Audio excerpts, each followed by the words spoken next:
Berarti di zaman seperti ini keadaannya yang Rasulullah perintahkan kepada kita apa?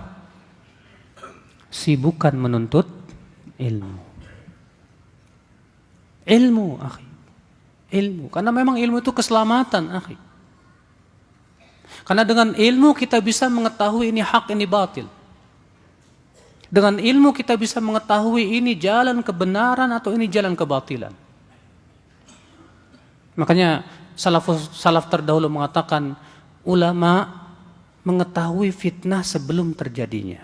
Sementara juhala baru tahu fitnah setelah terjadinya. Setelah fitnah lewat, baru orang jahil itu tahu bahwa itu fitnah. Tapi ulama dengan keilmuannya dia faham bahwa itu fitnah, maka ia lari. Maka dengan ilmu akal Islam, azani Allah wa yakum, kita bisa menentukan sikap yang benar ketika terjadi fitnah. Karena tanpa ilmu, akhi, yang berbicara apa coba? Semangat. Ketika kita panas, kita merasa kesal dengan berita-berita yang disebar, umat Islam ya dizolimi dan yang lainnya, kita kemudian berbicara dengan semangat saja. Padahal kata Syekh Utsaimin rahimahullah, al-awatif kal-awasif. Hanya sebatas semangat saja bagaikan angin ribut. Gak cukup. Untuk menghadapi dan menyikapi fitnah-fitnah yang ada di zaman sekarang itu harus dengan ilmu, akhi. Dan aneh di zaman sekarang orang yang menuntut ilmu itu katanya nggak punya aksi. Kamu ngapain sih menuntut ilmu terus? Kapan aksinya?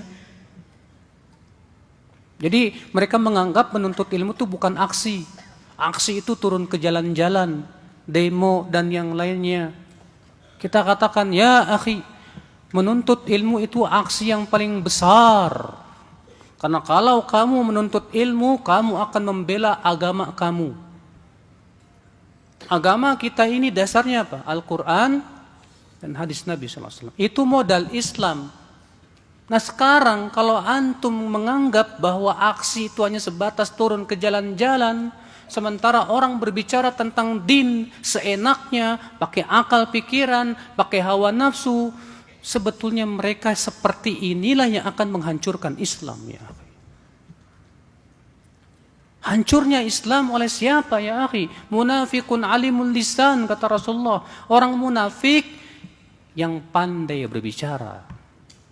Makanya Rasulullah SAW mengatakan apa? Inna mimma akhafu alaikum, di antara perkara yang aku khawatirkan atas kalian wahai umatku, munafikun alimul lisan. Munafik yang pandai apa? Berbicara.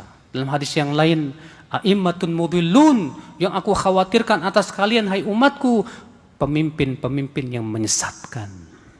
Pemimpin-pemimpin agama yang menyesatkan, saudaraku sekalian.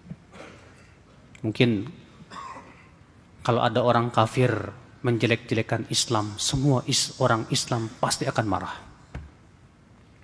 Tapi kalau ada orang yang pakai sorban, pakai gamis, bahasa Arabnya fasih, lalu ia berbicara tentang agama seenaknya, Pak. Hanya sebatas dengan ra'yu dan pendapatnya, Pak. Dia putar balikan penafsiran Al-Quran sesuai dengan hawa nafsunya, Pak. Banyak orang diam 1000 bahasa. Kenapa? Karena yang berbicara ini pakai sorban, Pak. Dan subhanallah banyak syabab, banyak pemuda-pemuda yang dangkal ilmunya terkadang terpengaruh oleh seperti itu. Karena kepandaian dia di dalam berbahasa Arab, kepandaian dia dalam membawakan Al-Quran dan hadis, tapi kemudian ditafsirkan dengan ra'yunya sendiri.